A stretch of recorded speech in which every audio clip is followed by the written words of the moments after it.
A man rode into town. His coat was covered in road dust, and his hat was pulled low, hiding half his face. He stopped in the middle of the street. He said nothing. He just watched. A man was being beaten in front of the saloon. A shop had just been ransacked, and the crowd stood there watching like it was just another ordinary day. The man did not react. He did not step in, but he did not leave. Sheriff Elias Boone stood on the porch of his office, looking down, his expression shifting ever so slightly. He had seen this type before. The kind of men who do not belong anywhere and usually carry something very dangerous with them. Afternoon. The crowd gathered into a circle. At the center of it was Ayanna. Her wrists and ankles were stretched tight, ropes digging deep into her skin until it bled. Every time she moved, her whole body jerked from the pain. Her breathing was fast, her eyes filled with panic. But there was still something in her that refused to break. One of the Black Vulture's boon cutter used the butt of his rifle to lift her chin, forcing her to look straight at the crowd. "Take a good look," he said with a cold smile. "This is the price for refusing to kneel before Victor Crow." Another man, Harlan Pike, tossed a coin onto the ground, his voice full of amusement. "Place your bets." "How long before she begs to die?" Laughter broke out. Not loud, but enough to make the air feel suffocating. Deadwood learned to survive by keeping its head down. The less you see, the less trouble you find. The drifter. He walked through the crowd as if they did not exist. Not in a hurry, not a hint of hesitation. He stopped, just a few steps from the wooden frame. His eyes passed over Ayanna just once, but it was enough. Boone Cutter stepped forward, his hand resting on his gun. "Old man, you are standing in the wrong place." The drifter did not look at him. He simply spoke, his voice low, steady, cold as steel. "Let her go." No one laughed. No one even breathed too loudly. Harlan Pike smirked and took a step forward. "Oh yeah?" he asked, his tone sharp with challenge. The drifter did not move. His expression did not change. "I do not repeat myself." Up on the porch, Sheriff Elias Boone stepped out. He looked at the scene, his hand tightening around the gun at his side. But he did not come down. He knew the name standing below. And he also knew, this time, Deadwood was about to erupt in gunfire. If you have followed the red dust this far, do not forget to subscribe to the channel and turn on notifications so we can keep going together. Where are you watching from? I would really love to hear your thoughts. The air went still. No one moved. No one dared to breathe too loudly. Boone Cutter narrowed his eyes at the drifter, a crooked smile showing beneath the afternoon sun. "Old man," he said slowly, his hand still resting on the grip of his gun. "In Deadwood, nobody gives us orders." Then he turned his head, looking at the crowd like he was putting on a show. "But today, maybe we make an exception." No one understood what he meant until he drew his gun. The shot rang out, just one, but the drifter had already moved before the sound could spread. No one saw when his hand went for the gun. All they saw, Boone Cutter's body jerk violently backward. The bullet tore through his stomach. He clutched at it, both hands gripping tight before he collapsed. Harlan Pike cursed and drew his gun on instinct. But he was too slow. A sharp crack echoed. Pike froze.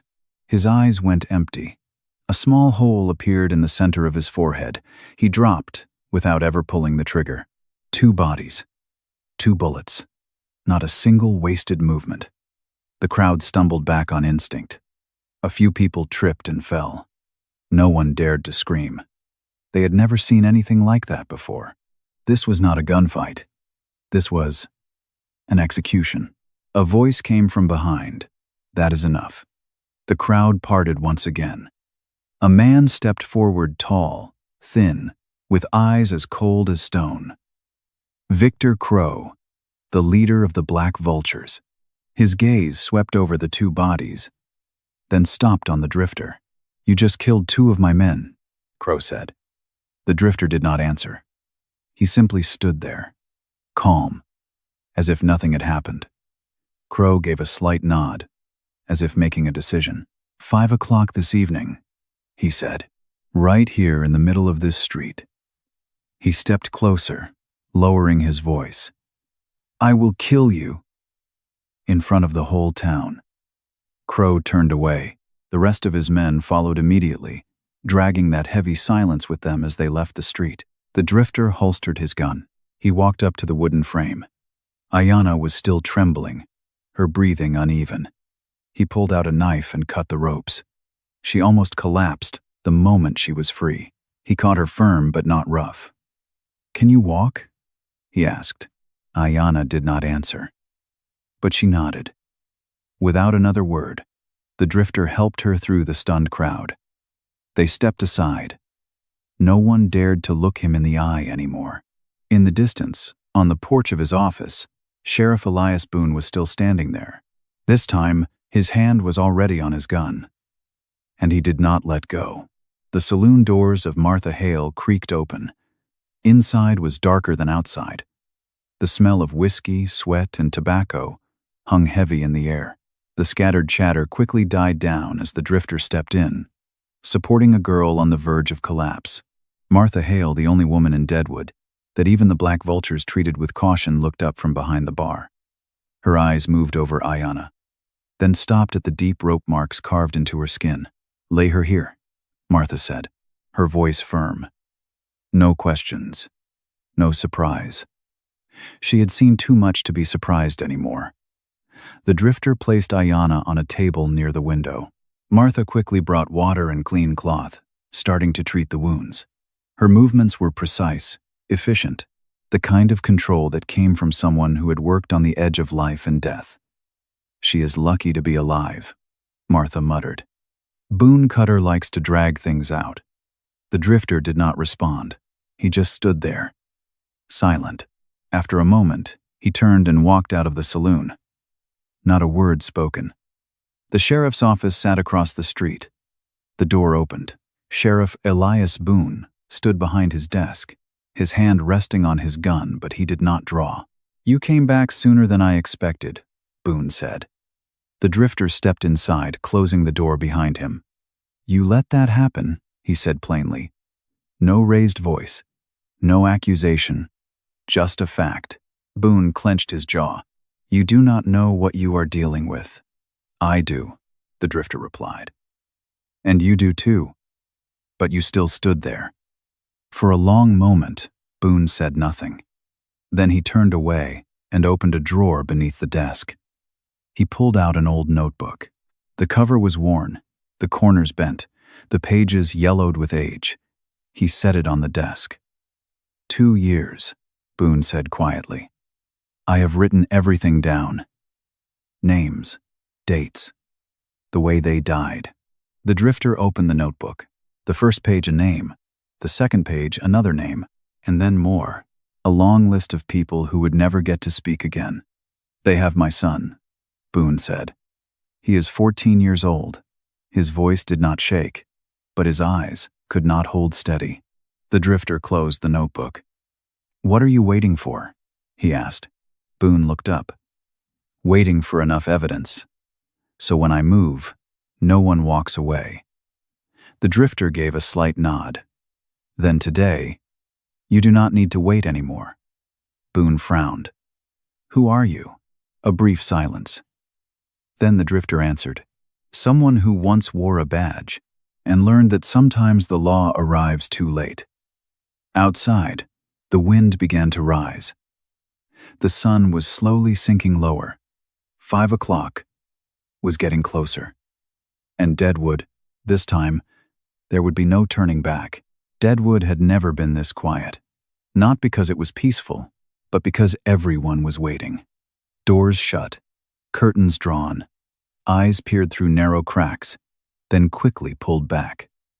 In Deadwood, everyone knew when the black vultures set a time, someone was going to die. Out front of Martha Hale's saloon, the drifter stood alone, not leaning against the wall, not shielding himself from the sun, just standing there. His hands hung loose, but close enough to his gun. Inside, Martha was tending to Ayanna. The Apache girl was awake now, but weak. Her eyes were fixed on the window, where the silhouette of the man stood motionless in the afternoon light. "Who is he?" Ayanna asked softly. Martha did not look outside. "Someone who does not belong in Deadwood," she replied. A brief pause. "But maybe exactly the one Deadwood needs." Across the street, the office door swung open. Sheriff Elias Boone stepped out. He did not stay on the porch this time. He walked down, slow, steady, stopping a few yards from the drifter. The two men did not look at each other. They did not need to. "You do not have to do this," Boone said. His eyes still fixed ahead. The drifter answered, his voice low. "Neither do you." Boone let out a quiet breath. "I have waited too long." Then stop waiting. A strong gust of wind swept through the street. Dust lifted, swirling around their feet. The sound of hooves echoed from the far end of town. One, then two, then more. Shadows appeared, slowly, stepping into the light. Victor Crow led the way. Long coat, hat low, eyes cold as stone. Behind him what remained of the Black Vultures. 6 men, all armed. They stopped in the middle of the street. Facing the drifter, just enough distance to kill, or be killed. No one spoke. No one moved. Victor Crow glanced around. Closed doors, empty streets. A faint smile crossed his face. "See?" he said. "No one here believes you are walking away from this." The drifter said nothing. Crow stepped forward. His eyes locked onto his opponent. "This is not a duel. This is a lesson." The wind died. The world tightened. Somewhere, a door quietly shut. And then, a hand began to move. Deadwood had just stepped into the 10 seconds that would decide its fate. No one counted, but everyone could feel it. That moment was coming. The wind stopped. The air froze in the middle of Deadwood's main street. Victor Crow stood facing the drifter, his eyes unblinking. The 6 gunmen behind him spread slightly to both sides, a deadly arc. One of them, Caleb Rusk, swallowed hard. He did not wait any longer. A mistake. He reached for his gun. The sound of metal leaving the holster had barely begun when the drifter's shot rang out. Rusk dropped before he could even pull the trigger. Another man on the left had just raised his weapon. Bang. He spun halfway around before collapsing into the dust. 2 shots, 2 lives, in less than 5 seconds. The rest panicked. One of them shouted, firing wildly. Bullets tore through the air, but hit nothing. The drifter moved. Not fast, but precise. Every step had purpose. Every pause meant death. Bang. A bullet through the chest. Bang. A bullet through the throat. Bang.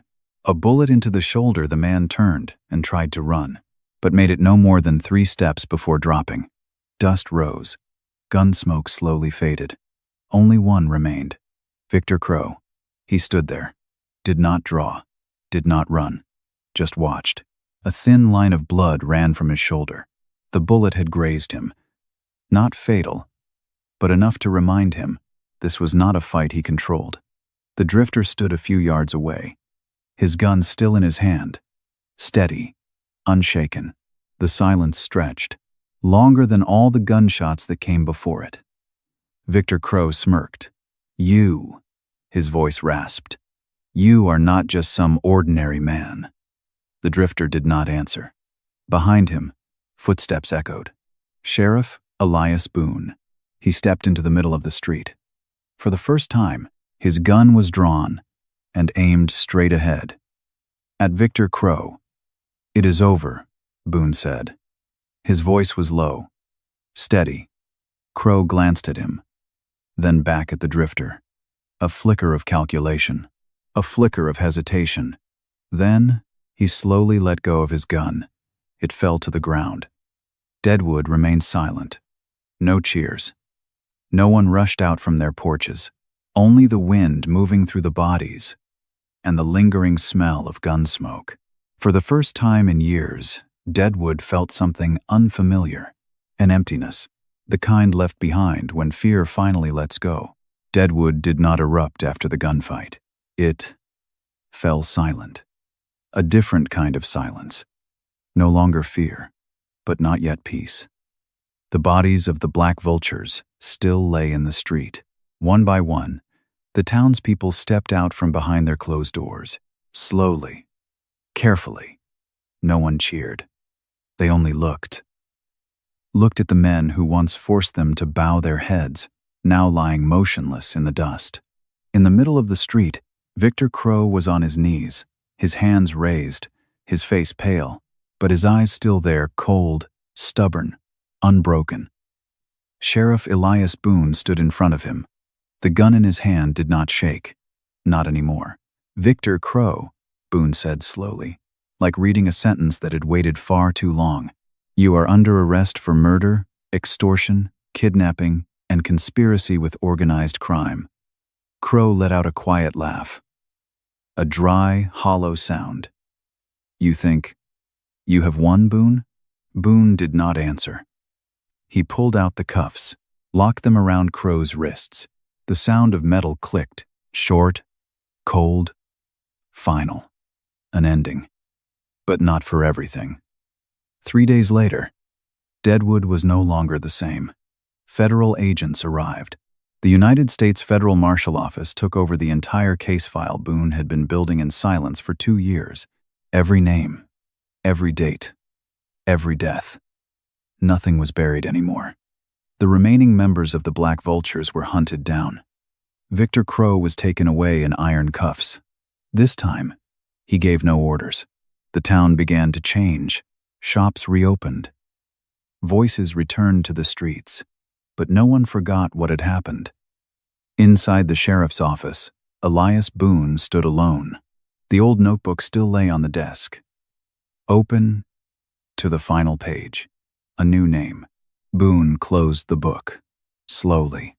The door behind him opened. A federal marshal stepped in. The look in his eyes carried no good news. Boone did not ask. He already knew. "We found the boy," the marshal said. A pause. In the old mining site, north of town. Boone gave a slight nod. He just stood there, a moment longer. "You did the right thing," the marshal said. Boone looked out the window. The streets of Deadwood, where everything had begun to change. "No," he said quietly. "I just did what should have been done a long time ago." Outside, sunlight spread across the street, brighter than the days before. But in Deadwood, justice never comes for free. It always leaves something behind. And this time, it took a son. Deadwood finally breathed. No more gunshots in broad daylight. No more sideways glances. No more fear slipping through every corner of the street. Only a town learning how to live again. 3 days later, the main street was a little more crowded. Shops reopened. The sound of hammers, saws, and voices slowly returned. But whenever people passed the patch of ground where the gunfight happened, they slowed down, just to make sure it was really over. Out front of Martha Hale's saloon, a horse stood still. Scout. Beside it, the drifter tightened the reins. No one asked how long he would stay, and no one believed he would stay long. The door opened. Ayanna stepped out. She was stronger now. The wounds were still there, but her eyes had changed, no longer fear, but clarity. She stopped in front of the drifter. For a long moment, "You did not have to do that," she said, her voice still weak, but steady. The drifter did not look at her. He adjusted the saddle. "Out here in the West," he said slowly, "there are things that have to be done." Ayanna stepped closer. "Who are you?" This time, he stopped. A brief pause. Then he turned and looked at her. His eyes were not cold, but they did not offer anything to hold on to. Just someone passing through. Not an answer, but all she was going to get. A small group stood in the distance. Among them, Sheriff Elias Boone. He did not step forward. He only watched. The two men exchanged a nod. No words. But enough. Boone understood. Some people do not belong anywhere, and should not be kept. Ayanna climbed onto the horse, sitting in front. The drifter mounted behind her. He said nothing more, did not look back. The horse moved forward, slowly leaving Deadwood behind. No one waved. No one called out. Only silent eyes followed, until the two figures grew smaller and disappeared into the red dust road leading north. The wind swept through the street, carrying dust. And something lighter. Deadwood would go on. There would be new troubles, new faces, new stories. But one thing would not change. People would remember the day a nameless rider came into town and brought an ending to those who could not be touched. Out here in the West, some carry guns, some carry the law, and some only appear when things have gone too far, then vanish, as if they were never there. After the stranger rode out of town, Deadwood did not change overnight. It just started breathing again. Shops opened earlier. The sound of hammers, striking nails and saws cutting through wood, replaced the heavy silence that once filled the streets. Children ran along the red dirt road, laughing and playing, and for the first time in years, no one shouted at them to keep quiet out of fear of drawing trouble. A mother raised her voice when her boy broke a bottle of liquor, not out of fear, but simply because he had been careless. Sheriff Elias Boone still walked his rounds every morning, but his steps were steadier now. The old notebook remained on his desk, yet he no longer looked at it with the same weight in his eyes. The townspeople rarely spoke of that day. Now and then, they would pause at the patch of ground in the middle of the street, where blood had once soaked into the dust, then give a small shake of the head and move on with their work. They understood. Justice never comes for free, and it always demands a price. But deep down, they also knew something else.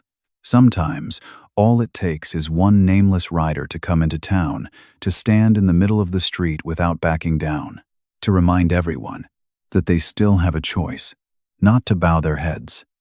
The story you are following contains many fictional elements, recreated with the aid of artificial intelligence. Please listen with your own consideration and feelings.